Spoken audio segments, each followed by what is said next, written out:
Kerajaan Singasari terletak di daerah Kota Malang di Jawa Timur. Kerajaan ini didirikan oleh Ken Arok pada tahun 1222 Masehi dan memerintah pada tahun 1222 sampai 1227 Masehi. Setelah wafat digantikan Anusapati dari tahun 1227 sampai 1248 Masehi. Setelah Anusapati, Singasari dipimpin oleh Panji Tojaya selama beberapa bulan.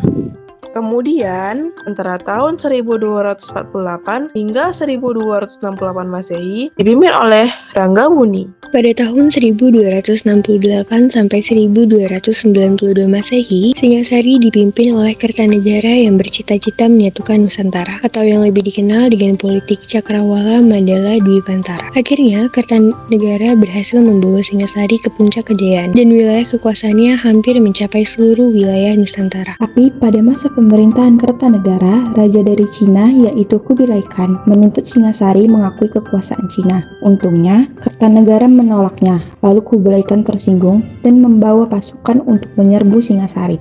Di tahun 1292 Masehi, sebelum pasukan Kubilai Khan datang, Singasari diserbu oleh Jayakatwang. Akibatnya, Kertanegara hancur. Bersamaan dengan itu, selesailah Singasari. Tapi sebelum wafat, Kertanegara berhasil menguasai Bali, Pahang di Malaysia Kerajaan Melayu, Kalimantan, dan Maluku. Kemudian, setelah penyerangan itu, Raden Wijaya, yaitu seorang keturunan Singasari, berhasil meloloskan diri, lalu menyeberang ke Madura dan meminta bantuan ke Wiraraja. Atas bantuan Wiraraja, Raden Wijaya disarankan balik lagi ke Kediri dan pura-pura mengabdikan diri ke Jayakatwang. Raden Wijaya pun diberikan tanah di hutan Tarik sebagai hadiah oleh Wiraraja, dan dengan bantuan pengikutnya, mereka membangun daerah itu. Waktu sedang bekerja, salah satu dari mereka menemukan buah maja, lalu dimakan. Ternyata rasanya pahit, makanya daerah itu dinamakan Majapahit. Yuk bahas lebih lanjut tentang kerajaan Majapahit. Di bagian lain, ada 20.000 tentara Cina dikirim Kubilai Khan mendarat di Tuban untuk menghukum Kertanegara yang telah menghina Kubilai Khan. Tetapi kedatangan mereka malah jadi kesempatan yang baik buat Raden Wijaya untuk membalas dendam ke Jayakatwang yang telah menjadi raja kerajaan Kediri. Makanya, Raden Wijaya bekerja sama dengan tentara Cina sehingga Kediri akhirnya dapat dikalahkan dan Jayakatwang meninggal dalam tahanan. Dan setelah itu, Raden Wijaya mengatur siasat lagi nih, yaitu mengusir tentara Cina dengan membuat pesta besar-besaran waktu tentara Cina mabuk. Pasukan Raden Wijaya menyerang mereka, jadinya banyak yang tewas, tapi ada beberapa yang selamat dan kembali ke daerah asalnya. Pada tahun 1293 Masehi, saat keadaan aman, Raden Wijaya naik tahta sebagai Raja Majapahit pertama dengan gelar Kertarajasa Jayawardana. Lalu Raden Wijaya wafat pada tahun 1309 dan meninggalkan 3 orang anak. 2 anak perempuan yaitu Brekahuripan dan Bredaha dari istrinya yang bernama Gayatri. Dan 1 anak laki-laki yang bernama Jayanegara dari istri yang bernama Prameswari. Setelah Raden Wijaya wafat, digantikan dengan putranya yang bernama Jayanegara. Pada saat Jayanegara memerintah, banyak terjadi kekacauan seperti pemberontakan Ranggalawe pada tahun 1309, pemberontakan Sora 1311, pemberontakan Nambi 1316, pemberontakan Kuti 1319. Waktu banyak pemberontakan, Majapahit yang aman dan rakyat hidup dalam ketakutan. Pemberontakan Kuti adalah yang paling berbahaya. Kuti merupakan seorang Dharmaputra. Dharmaputra merupakan pejabat kerajaan yang bertugas mempertahankan kelangsungan kerajaan Majapahit. Keadaan yang gawat membuat Raja Jayanegara terpaksa menyingkir ke desa Badandar. Raja dikawal pasukan Bayangkara yang dipimpin perwira yaitu Gajah Mada. Di bawah pimpinannya, pemberontakan Kuti berhasil ditumpas setelah aman. Raja kembali ke istana dan atas jasanya Gajah Mada diangkat menjadi Patih Kahuripan dan 2 tahun kemudian diangkat menjadi Patih Kediri. Setelah Jayanegara wafat, ia digantikan dengan Kahuripan dengan gelar Ibu Wanata Tunggadewi Jaya Wisnuwardani yang adalah Raja Putri pertama Majapahit. Tapi pada tahun 1331 Masehi muncul lagi pemberontakan yang dipimpin oleh Sadeng dan Keta. Sedangkan Perdana Menteri Majapahit yaitu Aryatadha sedang sakit. Lalu sebagai gantinya diangkatlah Gajah Mada. Dia ditugaskan memimpin Majapahit menupas pemberontakan dan Gajah Mada berhasil memadamkannya. Sebagai penghargaan atas jasanya, Gajah Mada diangkat sebagai Perdana Menteri. Saat pelantikan, Gajah Mada mengucapkan sumpah terkenal yaitu Sumpah Palapa, yang isinya adalah cita-cita Gajah Mada untuk mempersatukan Nusantara di bawah kekuasaan Majapahit. Untuk itu, dia memimpin angkatan laut yang dipimpin oleh Empu Nala. Pada tahun 1340 Masehi, Dompu dapat ditaklukkan. Kemudian Bali di tahun 1343 Masehi. Pada tahun 1350 Masehi, Sri Tunggadewi memutuskan untuk turun tahta dan digantikan oleh anaknya bernama Hayam Wuruk. Setelah menjadi raja, Hayam Wuruk bergelar Raja Sanegara. Ia berhasil membawa Majapahit mencapai puncak kejayaannya dan merupakan raja yang terkenal. Dan sekali lagi dengan bantuan Gajah Mada, Majapahit dapat memperluas wilayahnya mencapai Tumasik dan Semenanjung Melayu. Dapat juga pelabuhan yang terkenal, yaitu Ujung Gali di muara Sungai Brantas, Tuban, Gresik, dan Pasuruan.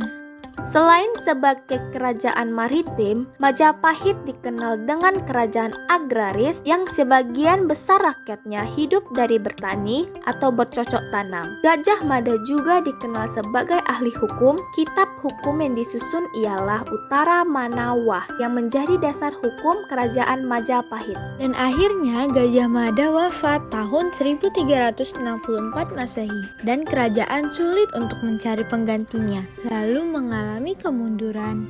Yuk kita bahas tentang kerajaan Bali. Prasasti Bali tertua pada tahun 882 Masehi isinya tentang pemberian izin kepada para biksu agama Buddha untuk membuat pertapaan di Bukit Cintamani. Dalam prasasti tidak disebutkan nama raja, tapi nama kerajaannya yaitu Singhamandawa.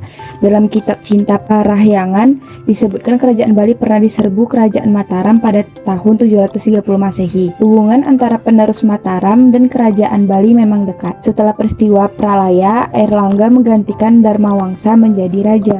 Informasi tentang Raja Bali yang memerintah Bali ditemukan melalui prasasti Sanur, prasasti yang dibuat oleh Raja pertama Bali, Sri Kesamiwana Dewa. Di dalamnya disebutkan Raja Ugasena yang sezaman dengan pemerintahan Pusindok. Pada masanya, Ugasena membuat kebijakan, yaitu membebaskan desa dari kewajiban membayar pajak karena desa menjadi penghasil kayu untuk kebutuhan kerajaan. Raja setelah Ugasena adalah Tabenda Warmadewa. Dia membangun pemandian Tirta Empul di Tampak Siri. Raja-raja yang memerintah Bali berikutnya tidak meninggalkan catatan-catatan yang berarti tentang pemerintahannya kecuali pada masa pemerintahan anak bungsu, yaitu dari tahun 1049 sampai 1077. Pada masa pemerintahannya, kerajaan Bali memperluas wilayah kekuasaannya dan ia mengeluarkan sebanyak 28 prasasti yang menceritakan tentang sejumlah kegiatan yang dilakukannya. Anak bungsu tercatat sebagai Raja Bali dari dinasti Warmadewa yang terakhir karena ia tidak memiliki keturunan. Ia meninggal pada tahun 1080 Masehi dan dimakamkan di Gunung Kawi, daerah Tampak Siring. Raja-raja Bali yang paling banyak meninggalkan keterangan tertulis adalah Udayana, Jayapangus, Jayasakti, dan Anak Wungsu. Dalam pemerintahan, raja dibantu oleh suatu badan penasihat pusat yang disebut dengan Panglapuan. Badan ini beranggotakan beberapa orang senapati dan pendeta Hindu Siwa dan Buddha.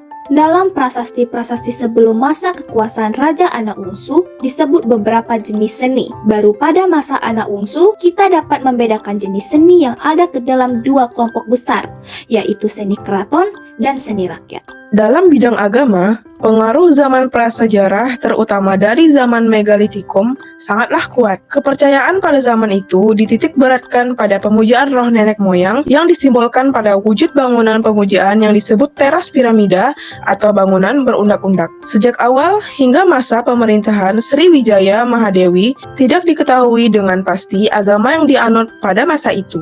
Hanya dari nama-nama biksu yang memakai unsur nama Siwa. Kemungkinan agama yang berkembang pada saat itu adalah agama Hindu Siwa.